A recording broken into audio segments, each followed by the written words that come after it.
I'm unhappy with the fact that a congresswoman, in this case, a different congresswoman, can call our country and our people garbage. That's what I'm unhappy with. So you're not unhappy Those about the people in chant? North Carolina, that stadium was packed. It was a record crowd, and I could have filled it 10 times, as you know. Those are incredible people. Those are incredible patriots. But I'm unhappy when a congresswoman goes and said, I'm going to be the president's nightmare. She's going to be the president's nightmare. She's lucky to be where she is, let me tell you. And the things that she has said are a disgrace to our country. Thank you very much, everybody. Thank you very much. Is there an update on this ASAP Rocky case? ASAP Rocky is a situation in Sweden. Sweden's a great country. They're friends of mine, the leadership, and we are going to be calling. We'll be talking to them. We've already started. And many, many members of the African-American community have called me, friends of mine, and said, could you help? So I personally don't know ASAP Rocky, but I can tell you that he has tremendous support from the African-American community in this country. And when I say African-American, I think I can really say from everybody in this country, because we're all one. I have been called by so many people asking me to help ASAP Rocky. Actually, the one who knew about ASAP Rocky was our First Lady, right? And she was telling me about, can you help ASAP Rocky? Do you want to give a little statement on that? You feel, Well, we're working with State Department, and we hope to get him home soon.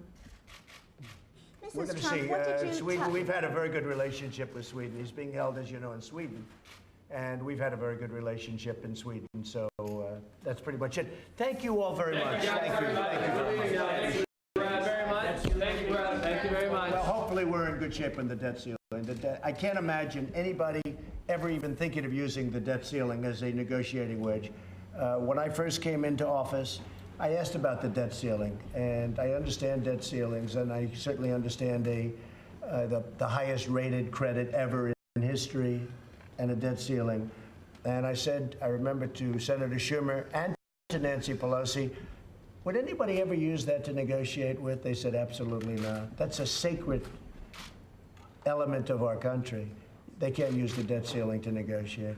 And don't forget, President Obama, during his 8 years, he doubled the debt.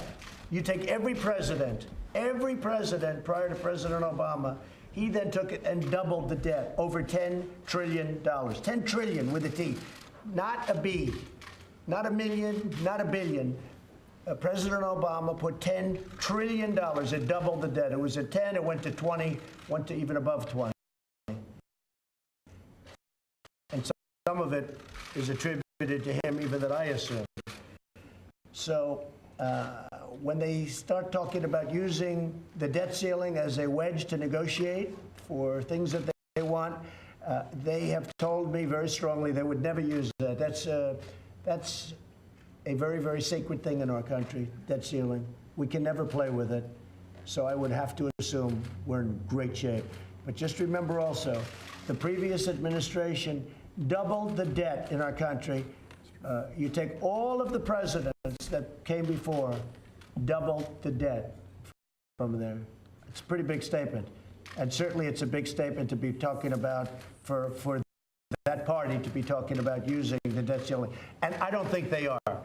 It's been mentioned, but I don't think they are. I don't think anybody would want to play that card. Steve, go ahead. Boris Johnson, it looks like he's going to be the next British Prime Minister. What do you think about him? I like him. I like Boris Johnson. Boris, I spoke to him yesterday.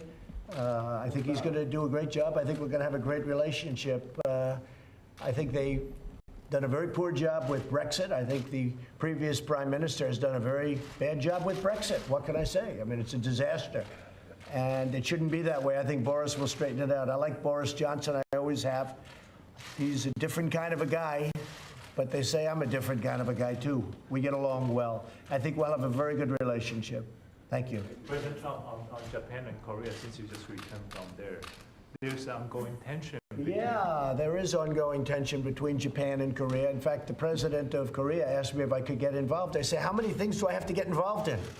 I'm involved with North Korea on helping you. I'm involved in so many different things. We just did a trade deal, a great trade deal with South Korea.